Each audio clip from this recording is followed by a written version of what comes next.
Hi everyone! So it's time again to talk about the book that I have been reading this week, and this week it was the first of a series, the last book series I'm going to be reading throughout the challenge for this year, and that was The Hunger Games by Suzanne Collins. This is a reread. The story of how I got into Hunger Games, I kind of sort of went against the grain of the order with the films and everything. Because what happened basically, the first film came out. I thought the trailer was intriguing, but I never got round to seeing it. I never got a chance to. So the first film completely passed me by. So had the books, and then the second film was coming out, and the trailer had just been launched. That was it. And my sister had seen the first one, and she was telling me about it. She said, "Oh, you really should, give it a go." So I decided, okay, I'll give it a go. But because it was based on a book that was, and I'd heard rave reviews about it, I thought, okay, I want to read the book first. So I read the first book, immediately fell in love with it. Bought the first film on DVD like the next day and watched it straight off, and then managed to get hold of the second and third books. But I borrowed the first two books from my library, and I had a couple of weeks apart between them. But when I finished the second book, I was so flabbergasted by the last page. I was so desperate. I had to start the third book right away. But my library didn't have the third book available for like another month, so I just ran out of, my office where I work on my lunch break or something. Ran to the nearest bookshop and bought all three books and started Mockingjay right there and then. So, you know, as you can tell, I do like these books. Now, if you haven't come across the books before, basically The Hunger Games is set in North America, which is now called Panem, quite some time after some kind of apocalyptic event, but we don't know what has happened. There's been a breakdown of structure and life and everything, and the country is split up into districts. There are 12. There were 13, but a war or some kind of uprising or something, or a battle happened in District 13. Sorry, I got some gunk in my eye. And yeah, there was some kind of uprising, and the entire district was destroyed. So to avoid that happening in the future, basically one girl and one boy from every district is not elected, but they're picked, should I say, out of random, by random, sorry, to be put into an arena and fight to the death. And these are called the Hunger Games. Whoever wins gets a load of food and money and such to, feed their district. And so that's why it's called the Hunger Games. There are 12 districts, and there is a place called the capital where, all the rich people live. They basically are the ones who design the arenas and such. They are the epitome of richness and everything. And Katniss lives in District 12. Each of the districts have their own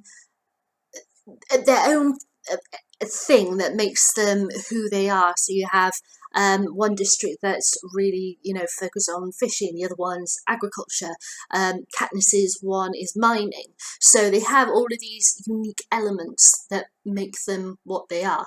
And these are always displayed in the Hunger Games when they arrive at the capital to their training and such. There's a parade, and their dresses are designed and such to reflect their district, basically.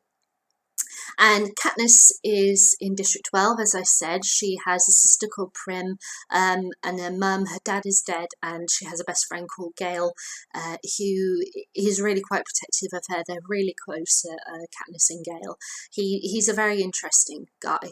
And it just so happens at the Hunger Games, when their names are picked, Katniss's sister Prim is picked, and Katniss is so devastated. Prim's only 12 years old. She's so shocked and devastated that she volunteers to take her sister's place. And the boy that gets picked is a boy called Peter Malark, and it's all about the Hunger Games that they go through. It's entirely written from Katniss's perspective, so you only see events and such as she sees them. You understand, what she's thinking and why the game and everything from her thoughts and her feelings. So it's a very interesting book to read. She's about 15, maybe 16. I can't recall exactly her age, but her sister is 12 in this book, and it's all about the games and everything, and who she meets along the way. Now, because this is a book series, I'm going to be talking in more depth stuff, but I'm not going to do that until later on, when I'm going to do comparing the book to the film, because obviously in order to do that I need to talk about specific elements that I either thought they did well or they didn't do well. So I'm going to leave the spoiler section to them, but I will flag up when that spoiler section is about to start. Okay, so for the time being, let's talk about the way this is written. Really, it's a very interesting book because it's quite an easy read in regards to, you just get completely immersed in this world. And I sit there, having, reading this book, and I don't realise how many pages that I've read in this, a short space of time. I'm really surprised how much I'm able to get through so quickly. So it's not a really complex read, but saying that, there is so much detail in this book, because you have to understand all the different areas of Panem, the people of the capital, why things that they have to do, the animals in the arena and such. There's so much level of complexity, but that's what I love about it, and I think that is what has caused it to be such a hit, in regards to it saying that the world is a really complex place, and the level of manipulation that there is in the world, whether you can say, political, or, even down to really tiny things like the manipulation of the media, and everything. It really shines a light on it. Like, I love Katniss, when she goes into this world, she's quite she's quite her own spirit. She's quite rebellious. She's argumentative. She could be quite stroppy and annoying, but at the same time, because as Hamish says, I'll get on to Hamish in a minute, in more depth, that the people in the capital and media and such will not respond to you if you are like that.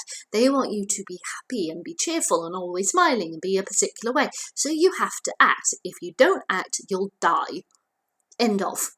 So she has to put on this front about who she is, and it's when you think about even looking at our world of media now, that you see, I find it so interesting reading biographies of people who are in the limelight as well, but more like, for me, I prefer Hollywood actresses from like the 1950s and such. I'm not very interested in modern celebrities, really, because I love that time in Hollywood. But like, how the pressure that you are under, and I love the stories of Natalie Wood. Sorry, I was going to say Victoria Wood. Then I was like, no, that's a comedian. That's a different person altogether. Natalie Wood, how she, when she was around her friends, she would say, "I'm putting on the badge now," and the badge was her face that the world, what everybody saw, her personality, that she had to be the very good girl who always has a smile on her face and everything, whereas inside, she was going through absolute turmoil. She had this mother who was so controlling of every aspect of her life. She had breakdowns. She had an attempted suicide. There's all of this stuff but the media, they were not allowed to view, because that wouldn't have been good, because if she looked bad, then that made her, the film companies who basically she had contracts with to make films with, it would make them look bad, and that would affect them. And it's the same kind of thing with Katniss. If she doesn't look good, if she doesn't sound correct, that will harm the capital, and that can't happen. So manipulation is a really, really key role in this book. Now, Hamish, I love. I absolutely adore Hamish. He's brilliant. Hamish was a District 12, he still lives in District 12, should I say, guy, and he won his Hunger Games when he was really quite young. I can't recall exactly how old he was, but it's said about more in book 2, which I'll be reading from next week, of course. And he basically, because ever since then, because of what he went through, what he saw in the Hunger Games, the manipulation he encountered, and the fact that once you win, you have to live away in a very, and still in your district, but you're in this like lovely glamorous estate, basically, that was these houses that were made specifically for winners, but he's only a winner in District 12, so he has to live all alone in this glorious mansion, and every year train 2 people who he sees get hacked to death and such on TV. So he's become an alcoholic. You can totally understand that he is so like Katniss, and I think it's that thing that Katniss sees very much herself in him and what she could become, and that I think terrifies her.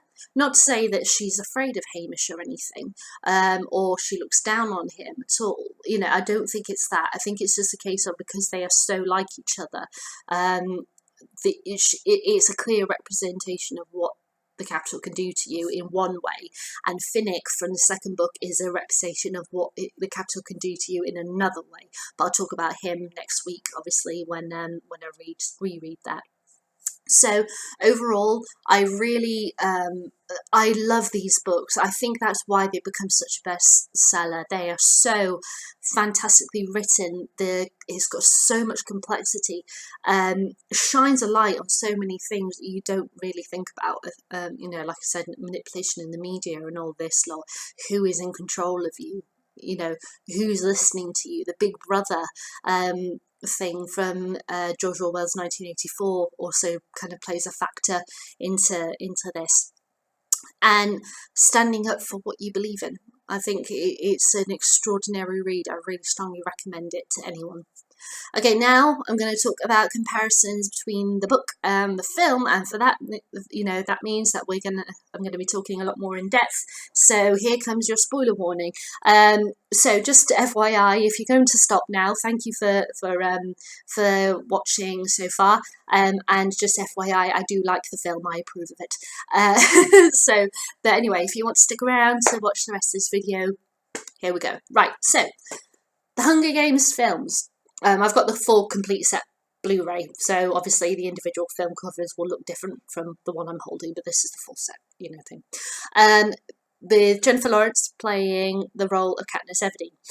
Now, I do approve of the Hunger Games films. They are very clever. They are up there with the Harry Potter films in regards to that they got it right. They went to the source material and they only moved away from it in areas that they felt that they kind of needed to.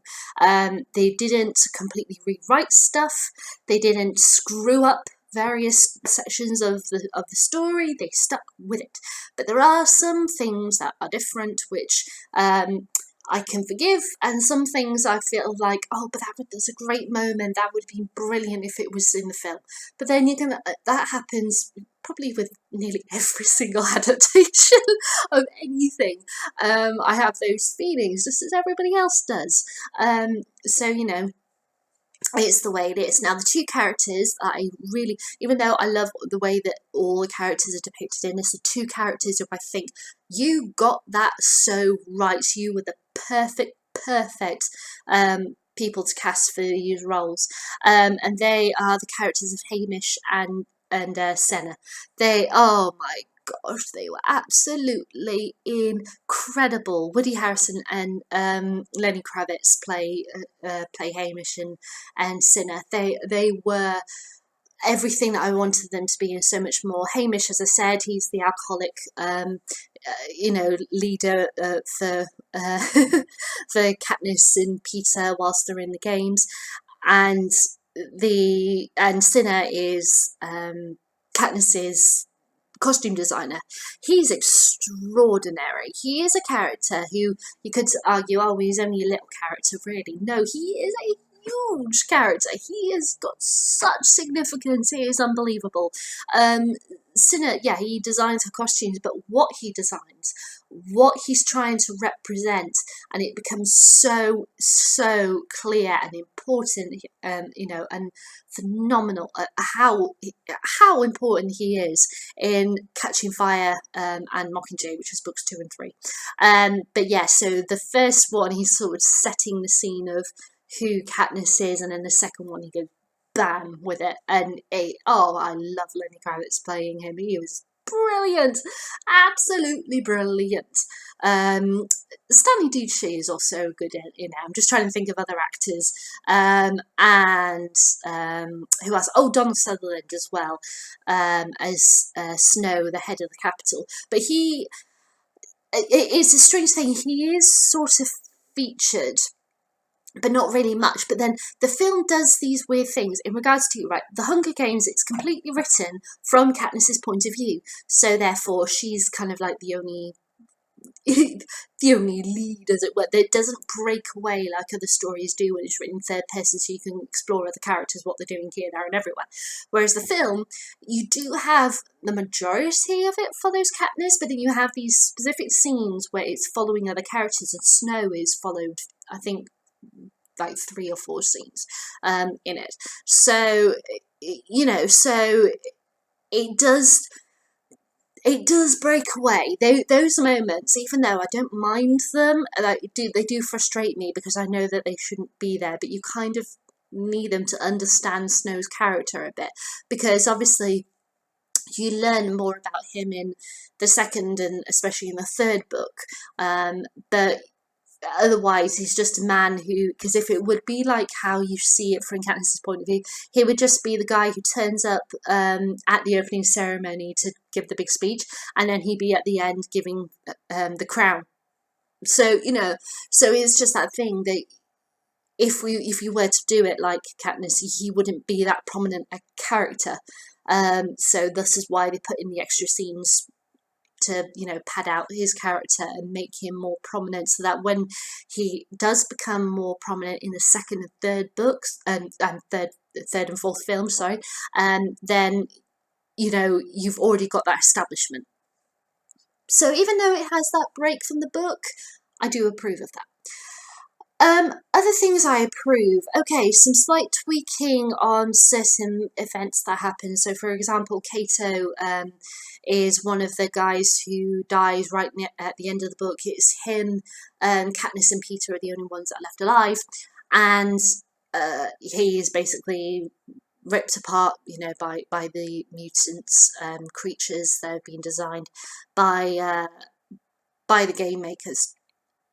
And in the book, okay, he gets kind of ripped apart by these like dogs and creatures, which are in the film, but there are many of them. There are like 20. Yeah, there's 21 of them, because all of them are actually the remains of the competitors who have died, who the Capitol have actually brought kind of back to life and mutated them into animals. So they're really, it's not a pretty picture. And he gets ripped apart basically by these animals, but because he's wearing armor, they can't quite kill him, and they spend quite some time doing it, and Katniss can't get the shot that she needs. As you see in the film, she hits him with an arrow to kill him, which does eventually happen, but it doesn't happen for hours. And they've dragged him into the cornucopia, so she can't jump down and kill him because they'll kill her and such. So she has to wait until he's near enough for her to then get the shot to then hit him and have it at an angle such as. So as you can imagine, she has to wait some time to do it, and it takes hours, and it's agonizing reading that bit. But I approve because of, as I said, the need to get along, ping fast done la. Okay, I can understand that. There are some little things that I wish that. Oh no, sorry. And one other change that I thought was actually quite interesting, that they didn't explore in the book, but I think it's just that thing because it happens to another character, and all you know from the second book is that they're never seen again after the first one. So you can imagine what happened to them, but you don't really know. And that is Senator Crane, who was the guy who designed the arena. Snow, because obviously what happened with the whole incident with the berries. I won't say what it is in case you're still reading the book or you want to read the book, you don't want to be too spoiled. I won't say what it is, but because the incident with the berries, I'll call it that, Snow wants him kept and wants him dead. So Crane gets locked in a room by himself, and the only source of food in the room are the berries. And it's like, oh wow, that is brilliant how you've done that, because it was just one, a shot of him walking into his room, seeing the berries, but we couldn't see it, and then it zooms in onto the berries, and it's like, wow, that is huge. I loved that. So there we go. That's another thing. Things that I didn't really like, changes. Okay, a few little annoying niggly things. Okay, first of all, they cut out the character Madge. I love Madge. I think she's great. Madge is in District 12. They have a mayor, and the mayor's daughter is Madge. She knows Katniss. They kind of went to school together. They're not good friends, but they know each other. And Madge is one of the people who visits Katniss after she gets picked to be in the Hunger Games, and she is the one that gives Katniss the pin, the Mockingjay pin. In the film, because she's cut out, instead Katniss gets the pin in the black market kind of marketplace in District 12, and she's given it for free, and that then gets passed on to her sister as a good luck charm, but then Prim, her sister, gives it back to her as a good luck charm for getting through the games. And Cinna allows her to hide it on her costume, basically, when she goes into the arena. That's a bit weird, because it does get said in the book that each person can take an item into the arena with them, but obviously it has to be checked and such for any weapons and everything that could be used against other people, but that wasn't even mentioned, so therefore it had to be secretly put on.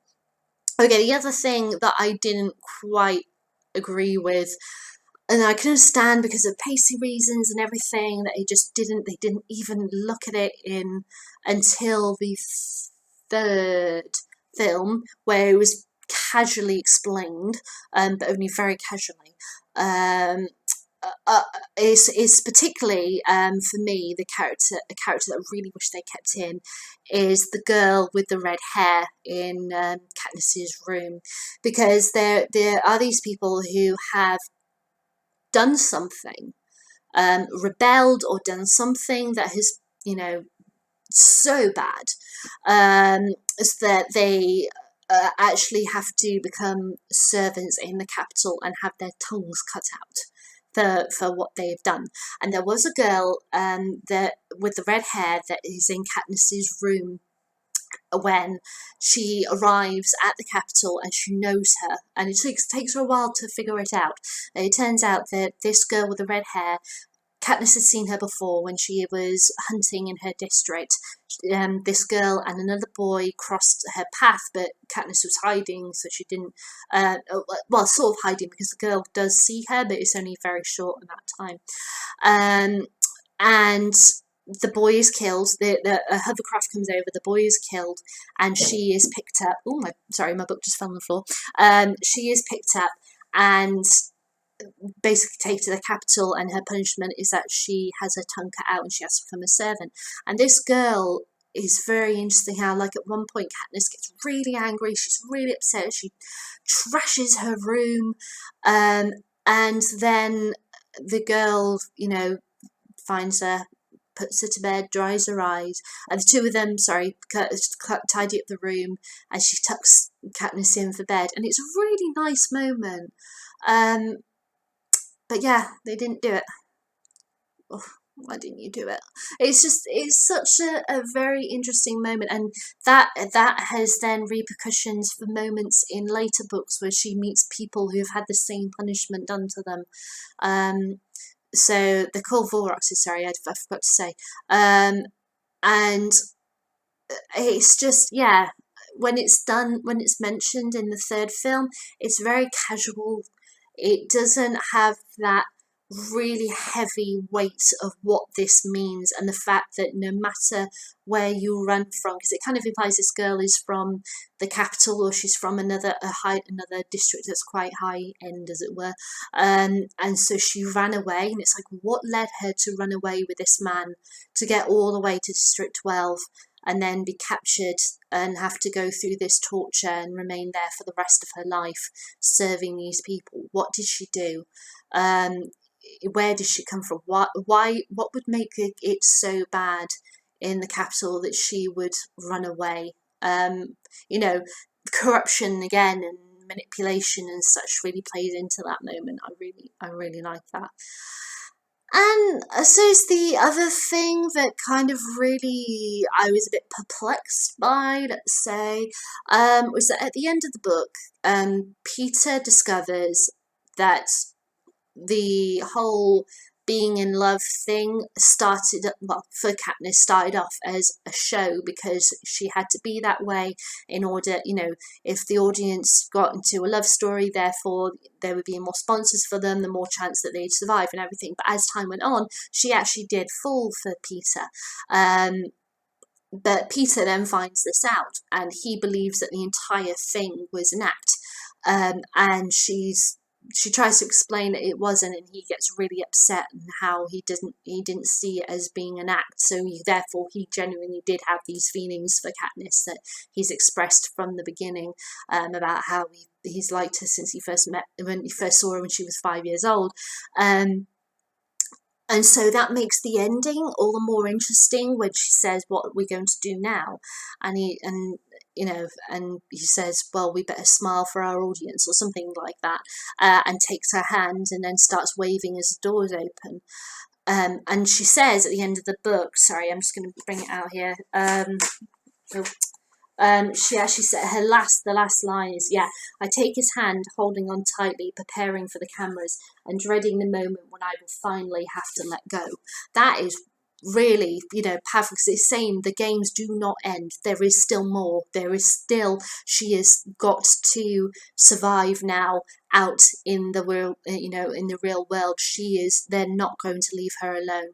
And it really gives you a sense of dread for what is going to come for her. So thus, it's so powerful a read. It's amazing. But yeah, in the film, Peter doesn't find out that, it was all fake.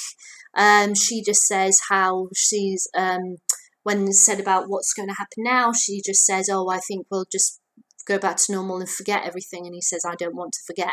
And that's it. There's nothing else mentioned. So it is a bit, bit wishy-washy, you could say, in that kind of moment.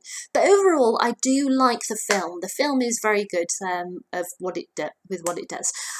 So I would recommend the film, thoroughly recommend the book, and Hunger Games overall, I love it. Okay, I'm going to stop there because I've been going on, 27 minutes. I'll be back as usual with a video announcing what my next book will be, which will of course be the next Hunger Games books, and I will see you guys soon with a review of the next Hunger Games book. Alright then, bye!